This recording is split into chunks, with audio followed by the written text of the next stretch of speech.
Hello, baby. I was crazy once. I'm thinking of a number.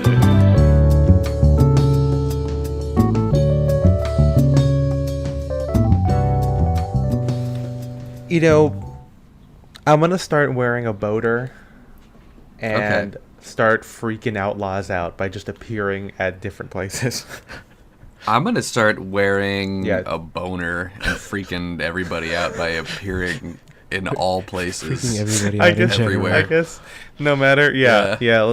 What's scarier to see? Is it scarier to see a guy with straw hat. with a straw hat from a distance, Or a bone, like a little tent, little a bone. Yeah. But not from a distance is what you're saying? Or like Yeah. Hey, ladies, check this out. It's my boater hat. You call it that. You know You what? put the hat over. This is my your- Sundance kid. We live in a society where a boater is just as offensive to women as a boner, and That's I don't so like true. this. Yeah, this is why Trump needs to make a law or some kind of Yeah, executive exactly. order. He's gonna be the boater president. He's gonna He's be gonna the- be the president. Yeah, that makes everyone wear boaters again, and everything's gonna. I'm everything's announcing just gonna a go new back. executive order. It's called the boater boner. It's called the boater boner, and it means that whenever you have a boner, you have to put a little hat on top of it. I think it would be very funny. Melania loves it. I do. It's a little bit. I make it do a sing-song dance. I He's take doing my like- balls and I do the Charlie Chaplin potato thing. I don't even know what that is. I don't know the That's when you stick a one. fork in it and make it look like two little feet. Oh, and then like you make it under your head. Is it that thing? Sure, yeah. I don't know. You could. Like no, like you do. There's millions of ways to do the Charlie Chaplin potato bit. There's I think this millions. is from the gold one. Okay. Gold Rush. Hi guys, welcome to Star. So welcome to Star Wars. Star? That's Star, crazy. Star and Direction. Welcome to Star and War. That's right. Welcome to a galaxy far, far away. No, you're not in a galaxy far, far away. You're in your living room. Yeah. Well, okay. Are you? Hey guys, send me a DM as soon as you hear this. Tell me exactly when you're listening to this what you're doing. Are you folding laundry? Are you in the car? Are you sitting in your study? Because Are once you you do at that, the gym? we're gonna come back. We're gonna all rush back to our computers, and we're gonna record a new version specifically for you. Yeah, where I say, hi, welcome to, and then I say wherever the location is that you are in. Yeah. And you'll be like, holy shit. But then you're gonna remember. Wait a minute, I told them because they asked me And politely. then your boater's going to go away. Call back. See? Yeah. See what I did there?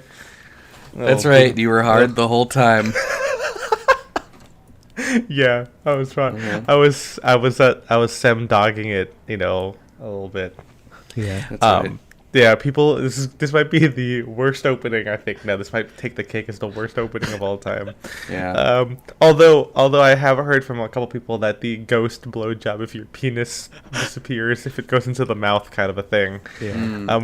Well, If I the- think for that one they need to be upset at Dan Aykroyd, not us, because I wouldn't have even thought of that if not for him. I didn't even think of that. I think I independently That's- thought of that. That's the most famous ghost blowjob of all time. Is the one that Dan Aykroyd got in Ghostbusters. The reason why is because I was saying that if a ghost was holding a candlestick, would you see like the hand is invisible, but does that mean it's translucent? Like invisible versus translucent. We're getting into this Yeah. again, but that's the whole. That's the Every crux time of the I've whole seen a thing. candlestick floating, which is almost every single night when I go out in the Okay. hall for water. The Great Hall in Hogwarts. Yeah, the Great Hall of Yeah. Mirrors. I do Oh, see okay. a floating candlestick, and generally it's the full floating candlestick. It's not. There's not the part where the hand would be holding it blocked out. Yeah. I see. Yeah. Like if a ghost ate a sandwich, though, would If a you ghost see ate a it? sandwich. Yeah. That would just Like- be a good name for a book, like a kid's book. If a ghost ate a sandwich. You should give Yeah. a mouse a cookie. Mm-hmm. Yeah. But this is like just about the digestive properties of a ghost. This is Style and Direction, a menswear podcast about the stuffiness. And this is the bonus edition. You've heard it here, folks. Well, you're hearing it because you've decided to click on this clip that you're hearing. Or click on the clip. If you're, well, yeah. Click on the clip. Well, it's a full thing if you decided to go to patreon.com/styleanddirection. But if not, this is a clip. And who knows, I'm just going to cut it off. It might cut off right there. We're here talking about a movie that I saw for the first time thanks to Spencer. I feel like the Nebula Film Club is going to be my way of like, hey, we should cover this actually. Yeah, there you go. So only pick stylish movies, Spencer. Don't pick like a Vince Vaughn movie, movies. I guess. Yeah, I don't know. Don't pick movies without clothes on. Yeah, so nothing filmed in Adam and Eve times. Mm-hmm. We're gonna watch Noah. Adam and Eve times. We're gonna watch Noah. Who made? Is that who? Was that? Who made Noah? That was Noah Baumbach, of course. Yeah, I was gonna say. Yeah, was it really? No. That would be cool though. I mean, he should have been. It's like how Mark Webb made one of the Spider-Man movies, and I'm like, yeah, of course. You have to. Yeah. Why didn't they get Damon Spider to do it? Oh my god, they should have gotten Damon Spider. Damon? Damon Spider. That's a new guy. Yeah, for the next Spider-Man movies. Yeah. They should get him. Okay. Iron Man should have been... And then Leslie Mann. Yeah. You could have Leslie Mann direct that one. A directing duo is what you're telling me? Yeah. Okay. All jokes aside, Salad. This episode is about Butch Cassidy and the Sundance Kid. And it is. Is this the first Western we've covered? I think it might is, right? be. I don't think we've talked about another Western. I don't know. We've talked about. Have we talked about Western wear? Well, there's not even a blog post dedicated to Western wear. Oh my god, that's crazy. Our only blog post about a specific genre is I think just milsurp. We haven't even done one on Ivy, which I guess maybe we should. Yeah, maybe we could talk about that. I'll talk about that. Yeah, I can't swim. I'll talk about it. More on that later. But yeah, I thought that's kind of fun. First off, I had never seen the movie until Spencer had it programmed for the Nebula Film Club, which is the one he runs with his girlfriend Isabella. And is it you guys or is it Mac also? Mac or is it and just Cara are also there. No, they're also. We also run it with them. We all decide on the movies and the date, and alternate hosting duties. Okay. Duties. What about alternate hosting duties? Yes. In terms of Possession. That's right. I've never seen the movie Possession, so that could be another movie. That would be a fun one. The Halloween one. Yeah, Halloween. Yeah, Halloween. Yeah. Get Leo Carpazzi. Yes. What's so funny is that there was a question at trivia which was about a song in the 60s that was called So Morbid, and it talked about ghouls and blah blah blah, and I'm like, oh my god, I think this is the Monster Mash, and people were my teammates were like, oh, that's Bobby Morris Pickett. I said no, guys, the Monster Mash was actually called something else before that, and it was changed. It was written by a guy called Leo Carpazzi. Yes, there you go. Monster Fuck. And then they looked at me like, what is that? I said, okay, never mind. Yeah. I'll just send you guys. You know what's funny though is the Monster Mash I think actually was stolen. I saw someone found. Oh really? Yeah, another song. I mean, this is weirdly this was a genre in the 50s and 60s. Just songs "What If Frankenstein Was in a Band," but someone found a song that came out a couple of years before the Monster Mash that has the same musical structure but also very similar lyrics, and so they're like, I wonder if this is the original. This is the Hydrox to the Monster Mash's Oreo. Oh yeah. You think that's what Nick Weiger heard of, and he made the whole character based on that? I wouldn't be surprised. I wouldn't be surprised. These comedians, they love talking about Monster Mash. That's right. They love the Monster Fuck. If you guys haven't heard of that, please look it up. It's so good. But yeah, it's kind of a fun movie to start our foray into discussing Western wear, because now the movie's cool, but it's not the most accurate That's not the most period accurate it's Western. you know, like all these 60s period pieces just like dress people in cool 60s clothes. Like I don't know, we could talk about Bonnie and Clyde, Well, where they look fucking great. That's like true. It's very cool, but it is very 60s. Yeah, I mean, you know, this is the same guys who went on to make The Sting, which The Sting, I guess is like, yeah, The Sting is more, you know, they're trying to look 30s, but they're wearing like straight up 70s clothing, you know. Yeah. But I think the interesting thing with this one is that I think people in the background are probably more accurate than they are. Like it's kind of like Allied, or what's our favorite movie, Live by Night, where like the main guy is like, yeah, you're wearing like modern clothes, dude, and then the rest of them are like wearing at least closer to maybe not period accurate, but like more decidedly Western.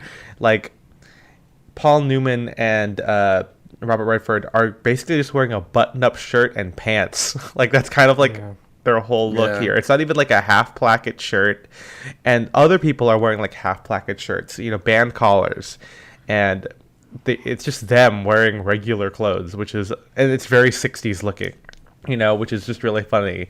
And I think if this was a movie that came out today, maybe we'd clown on it a little bit more, but it watching this movie, it's like, damn, they're still cool as hell. Yeah, they look like great. Robert Redford and like, you know, Newman. Paul Newman and Robert Redford. Of course, they look cool. But I feel like this is a common thing if you look at westerns from around like the 50s and 60s. You know, if you watch a lot of western TV shows or like John Ford movies or whatever, you know, even if it's set in like the 1880s, you're gonna see people in like 1950s Levi's. Yeah, what's the one in Once Upon a Time in Hollywood with the fake show? Oh, Bounty Law. Yeah, Lancer. Well, that's a real show. Lancer is a real show, but the episode is. You're telling me that not Chris Meledandri. What the fuck's his name? Who's guy? Who's Boba Fett? Fake Boba Fett, not the Mandalorian. The guy who stole the armor and is wearing it. That guy. His name. Cowboy actor. His name is also the character's name is Cobb Vanth in Mandalorian, but I want to know what the actor is. Fuck, Timothy Oliphant. Yeah, of course, Timothy Oliphant. Yes, yeah. Like you tell me he's been alive for 70 years. He's really fucking old. I hate that guy because he's so goddamn old. Just die already. That's what I say whenever I meet someone over like 40. Just die already, you bastard. You fucking bastard. Look at you. Because it's like I'm jealous because I haven't lived that long. And they have. And I'm like, what the fuck? Why do you get to live that long? But you'll catch up. Well, you say, oh yeah, if they die, you can catch up. Because it's like they're just going to keep living longer than me. Because you'll never be the same age as him. Exactly. Until he's dead. Until he's alive. Yeah, and then they'll be like, I'm the same age as he was when he was killed. Killed? Oh, I guess I'm taking it a step further, where you're orchestrating their demise versus them just passing away to catch up. Yeah. How about and I'm the reason I'm able to catch up. I'm the reason I put ketchup on hot dogs. Sorry, Chicagoans. Sorry. People get so mad about hot watching dogs and ketchup. I don't understand it. It's a perfectly fine thing to put on. Wait, hold on. Sorry, I just needed to get that out there. Wait, no, I don't. I everyone knows I love eating plain stuff, but I do like if a hot dog comes to me with ketchup, like I like that. I'm not really a mustard. I like ketchup and mustard. Listen, you can put mustard on there. Well. I think the ketchup is a nice addition. Yeah. Okay. Yeah. I mean, yeah, it's fine. It's fine, folks. It's fine. Yeah. Just eat the hot dog. Just eat the hot dog. Yeah, go to Walt's, get your free ass hot dog. But yeah, like Spencer was saying, like when you watch these 50s to 60s stuff, like, and it's funny when they show Lancer in Once Upon a Time in Hollywood, they kind of keep that tradition kind of going. Where they're wearing like slim 5-pocket pants with like a fringe jacket. Which is not to say that fringe didn't exist in the 1800s or 1890s, I guess, but it's also like it wasn't like they weren't wearing it like that, But the movie is very well. It's very fun. Butch Cassidy, the Sundance Kid. It's costumed by Edith Head, who also did The Sting and countless other films that that menswear people love. And speaking of that, menswear people love this movie. Well, people love this movie in general. It's a good everyone movie. kind of in general, yeah. Butch, yeah.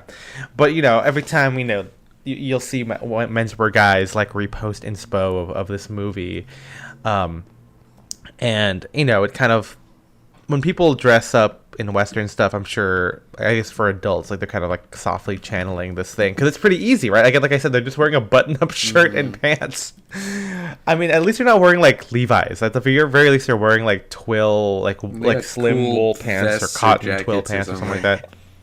And MJ, can you do me a favor and unpause this, actually, or stop recording? I forgot what it was. Anyway, beep beep. That's all the time you get for us. I don't know where he stopped it. Hey, send me a message. Yeah, send me a message. tell me where he stopped. Where you're listening. Tell me where you're listening to this, and tell me where he stopped it, because I never know. This is all MJ's domain. Okay, you're in MJ's world now. But if you guys want to hear us talk more about Butch Cassidy, Sundance Kid, and a lot of other stuff, apparently, because I don't think we got to it in the first 15 minutes. Well, also we get distracted, gang. But also, like, we should be called the Distraction Gang. Yeah, distraction, pocket sand. No, discombobulate. Remember that? That's right. Hey, and we already covered that one. We did cover that movie. Yeah, Sherlock Holmes. How could you not cover some of the greatest movies ever made? The Guy Ritchie Sherlock Holmes movies. That's right, 2 of them. Two of them. But no, I mean, it's also because they wear like 2 outfits the whole movie. Like, they don't change. You know what I mean? Like, they don't.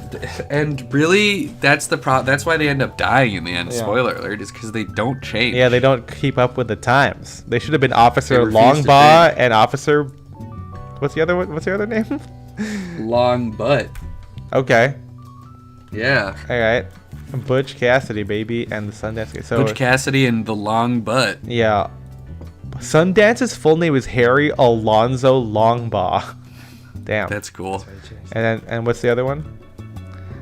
That was Sundance. And then Butch Cassidy is Robert Leroy Parker. Hell yeah, dude. Wild West. Anyway, if you want to hear us talk more about that and cool outfits, go to patreon.com/downdirection. A measly, paltry sum of $5 will give you access to our whole archive of bonus episodes where we talk about movies and movie styles and other things like blowjobs with ghosts. I think that's also all the regular episodes. Actually, you don't have to do for that one. But if you want to hear us talk about Back to the Future and I don't know, In the Mood for Love, you gotta go to patreon.com/downdirection, $5 a month. That's right. $5 a month. Also, it's not more. It's the same amount. You're getting two things with this. You get that and our Discord where we talk about all things menswear. People share outfit photos. If you love that shit, go there. It's better than how I'm describing it. Believe you me. Okay. Believe me, you. But if you do want to give $5 extra, nothing else happens other than MJ saying your name. That's for $10, okay? Total a month, okay? MJ, who are we thanking? We are thanking our Sadcast fanatics Shane Curley, Phil Gregard, Henrik Wilberg, Mason Ritchie, Alexander Batten, and Alec Scroggins. We appreciate and love you guys so much. If you want, you can follow the podcast at Style and Direction. You can follow me at Ethan M. Wong. I'm at Spencer DSO. And I'm at Aya MJ. The pause between, I know me and MJ always look at each other whenever that happens because we always assume it's going to be right after I say it. Right after. But it's funny. A short pause, like a little bear cub. That's right. That's a little cute. Little thing. Yeah. Hey, little bear cub. Hey, little bear cub. And you can find me at Spencer DSO. That's it. That's right. What little bear cub would say. What were you saying? I watched Death of Stalin again last night. Oh, yeah. My father's Georgian Cubs. Yes, Latvian like Cubs. Georgian Cubs, Lithuanian Cubs. You know what sucks is that okay. This is a funny thing only for the main line, I guess. So we had a question which was like, did these people speak their language? Like, were they born speaking this language? Okay, so true or false? Napoleon grew up speaking French. Is that true or false? Tell me. Napoleon grew up speaking French? Yeah, his native like original. I'm gonna just say no because it sounds like it would be unremarkable if it was. Yeah, the answer is Italian. He spoke Okay. Italian. There you go. And That's fun. did Stalin speak Russian? No, he spoke Georgian. Exactly, and I can't believe that I forgot that and I got that wrong. He was fun fact. I was just talking about this. He was self-conscious about his Georgian accent. It's like kind of like a working. It would be considered like a more working class or rural accent in Russia. And we were. Wouldn't that help his whole case? I don't know. Whatever. Well, no, I was reading about like he spoke English, but he used an interpreter. Whenever he had to go to the conferences with like the allies. Malta, if you will. Yes, if you will. But Yalta? Yalta. I think it's Yalta. But yeah, he just I was reading about all the languages he spoke, and so that came up. Oh wow. Yeah. Fun fact. Anyway, also, what did he say? What does he say in the thing? Hello, I'm Stalin. I want a recording of this one, please. Uh-huh. And then he fucking gets a heart attack or a stroke, and then he dies. And then he pisses himself. Yeah. oh god. Okay, I'm gonna sit over here. We're gonna talk about. Okay, we're gonna watch that movie again. We're gonna talk about that movie. That movie is so. We should talk about that movie. That's good. You know. Yeah. I'm gonna have to report this, Georgie. I'm gonna report this to you. Look at your fucking face. Look at your fucking face. He's really good. He's in the White Lotus too. He's good in that show. Yeah, I heard he hangs dong in that one. He's constantly trying to kill himself. I've never seen White Lotus. I have no idea what the hell it's about. Okay. I've been telling everyone about this. You gotta watch The Pit. That's the best show ever. You should watch The Pit right now. You're talking about it's short for Pittsburgh. And it's like it ER. is. It is short for Pittsburgh. I know it is. That's crazy. It's set in the ER universe, I think. It's from a lot of the people who were involved in the first season of ER, the original run of ER. I think they got sued by the estate of Michael Crichton, because they were like, "Why isn't this ER?" But anyway, it's really good. It's a good show. I couldn't imagine you, of all people, telling me to watch a medical drama. But I couldn't either, and then I watched a really good medical drama.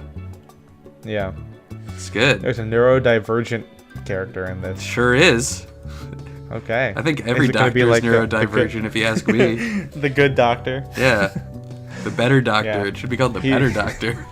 Yeah, because Freddie Highmore paved the way for more neurodivergent characters in medical stuff. Yeah. Anyway, we'll see you guys next time. Bye-bye. Bye-bye. Bye-bye.